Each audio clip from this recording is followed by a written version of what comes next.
베트남을 포함한 동남아 아세안 국가들은 서로 민족도 다르고 언어와 역사도 다르지만 한 가지 공통점이 있습니다. 한국을 좋아하고 한국을 동경하며 한국을 닮아 한국처럼 선진국이 되고 싶어 한다는 것이죠. 얼마 전 베트남 총리 응우엔 수엔 푸군 2045년 독립 100주년을 맞아 베트남이 고소득 선진국가가 되겠다는 비전을 발표했습니다. 1단계로 2030년까지 1인당 국민소득 18,000달러를 달성해 고소득 국가에 오르고 2단계로 2045년까지 국가독립 100주년을 맞아 베트남을 번영하는 안정적인 선진국 반열에 올리겠다는 것이죠.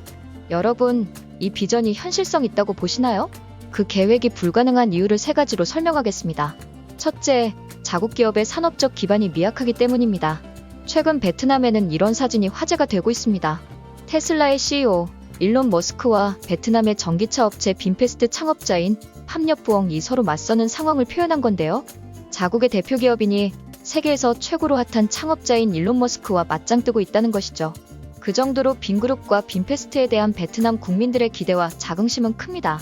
빈그룹은 한국의 삼성그룹에 비교할 수 있는 베트남의 최대 민간기업인데 베트남 전체 시총에서 빈그룹 비중이 23%일 정도로 국가적으로 가장 중요하고 미래를 책임지는 회사라 할 수 있습니다.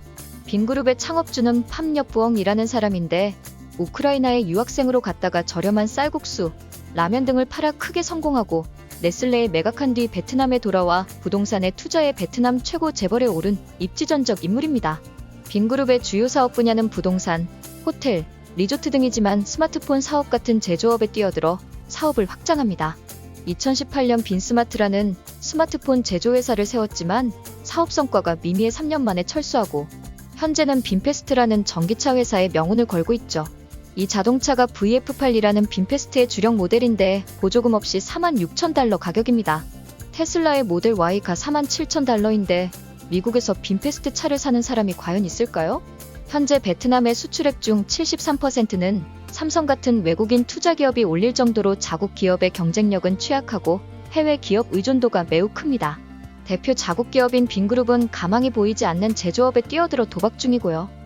한국이 경제개발에 박차를 가하던 시기에 이병철, 정주영, 박태준 같은 분들이 기업가 정신으로 바닥부터 다지며 삼성그룹, 현대차그룹, 포스코그룹, LG그룹을 만들어 국가 발전을 선도했던 것을 생각하면 많은 차이가 있습니다.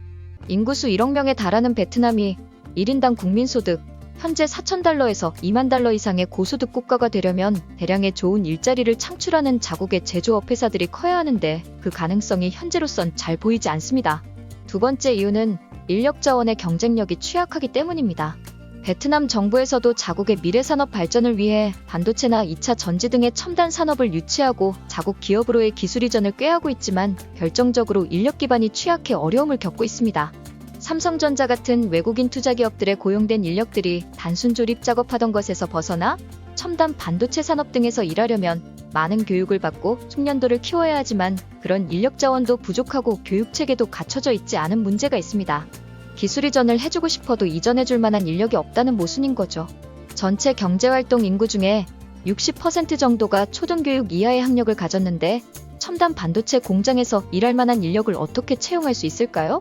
한국이 경제개발하던 시기 방직 공장에서 일하는 여공들이 낮에는 공장에서 일하고 밤에는 회사에서 마련한 야간학교에서 공부하는 주경야독으로 단순 노동 인력도 교육을 통해 경쟁력을 높여 나갔던 것과 비교하면 역시 차이가 있습니다. 세 번째, 가장 중요한 이유는 인구학적으로 기회의 창이 닫히고 있기 때문입니다. 부자가 되기 전에 늙을 것이다.